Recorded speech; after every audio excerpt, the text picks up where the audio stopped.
murder's a top tier crime, right? You know what I mean? Like it's best you can do. I think it was Chicago that released a list of things that no longer have bail, and murder was on it. There was a form of murder that no longer... As long as you meet the qualifications. As long as you murder them in such a fashion that it only qualifies as this low-level murder, like this accidental murder. Like involuntary manslaughter? I don't remember what it was. Pull up the NoBail, put NoBail Chicago. I'm sure it's on right there. Up. I didn't go read. Are you saying no bail? Yeah, yes. or no, $0 bail Chicago, or no cash bail. I don't know what they call it. Yeah, there it is. It's going to be that. So it's going to say, I don't remember. I didn't go read the bill, but it was crazy. The crimes that were on there. Maybe search with murder. No, it's going to have a list. Kill. If you scroll down, it's going to have a list. Or maybe not. List. People also search for. Illinois' law doesn't make this one's zoom in so we can read it. There was a claim. Suspects facing serious charges, including second-degree murder, kidnapping, robbery, burglary, and arson, will no longer be held in custody until under a new first-in-the-nation Illinois law abolishing cash bail statewide. False. Judges in Illinois will still have discretion in order to suspect on these other serious crimes held in jail pending trial if they are deemed a threat to public safety or a flight risk. But the new law does impose higher standards to meet those conditions that critics say will make it harder to detain people. The facts. Now, this was kind of what I was talking about in the other deal, because they listed all this stuff. Now, I didn't go read the law, and even when you do read a law, it's in lawyer speak. You know what I mean? But it was crazy to me that second-degree murder is on the list. Even if it is now at a... No, it's still judge's discretion, just at a higher standard for what constitutes being able to detain them. If you murder somebody, you should remain in jail until your trial. I'd be interested or have to pay a big... That discretion plays a part of it if, like, depending on looking at the case, because the point of this is, like, I think we all agree that bail sucks in general for, like, nonviolent offenses or, like, holding people before trial, where the country is found on innocent until proven guilty. That should extend to people accused of murder as well. I mean, if the case is the cop pulls up and sees the that's never going to happen. But the problem is, the only thing that should really matter in all this is what are the priors, because oftentimes the priors will tell a big story. The amount of people that have like the murder rate in Houston or whatever it is, the amount of people that reoffended, that were out on bail when they committed murder, is the only real stat you need to look at. If you look at, like, murder's a top tier crime, right? You know what I mean? Like, it's best you can do. All right, close. I mean, it's up there. It is one of the best. Yeah. At best being just in a ranking as far as severity. I mean, it's up there. It's not a good thing. It's just. But if I committed all these lower level crimes during that time, so I've committed all these lower level crimes, and now I get out on bail repeatedly on these lower level crimes. Like, I commit a crime, I get out on bail. The next crime I commit, I also get out on bail. So maybe I'm out on bail 5 times for 5 different crimes. Okay. And then I murder somebody. The person that lost their life in that situation is the big loser in this entire debate. Why? Because look at all these lower level crimes homie was out on bail for. It shouldn't never rise to that level. You should never get to re-bail out. If you're out on bail and you mess up, you should just get to sitting around until you get your day in court, you know, or it should be real expensive and somebody else should be in charge of your supervision, like a bail bondsman, to get out. So Google, just Google the people, the murderers out on bail, Houston. I can't remember what the stat was, and it's hard to verify anything anymore, know if it's real or not. Here it is. So Jordan, man with 6 felony accused of murder out on bail.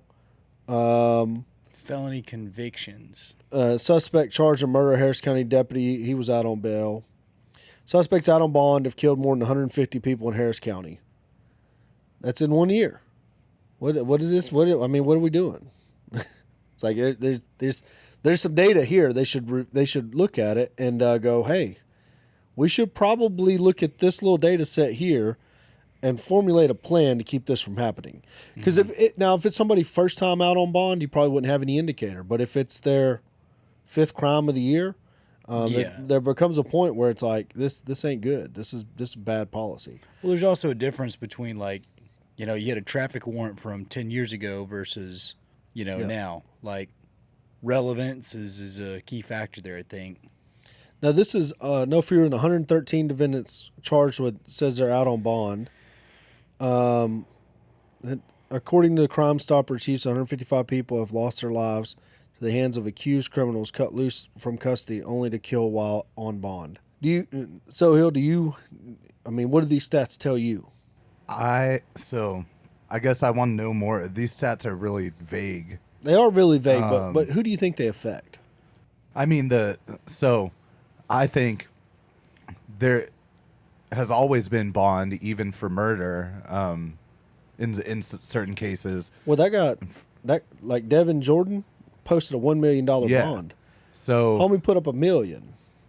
So like putting up $1 million versus not having bond, well, normally $1 million bond is only no affects bond. the people who can't afford it. You know what I'm saying? Oh, I do. But what I'm saying is the 155 supposed murders committed by people who are out on bond, who made bond, whether or not it was a cash bond or I think we have a fucked up, slow criminal justice process that doesn't get to people in a timely manner to determine their guilt and see if they need rehabilitation. I don't even think they do that.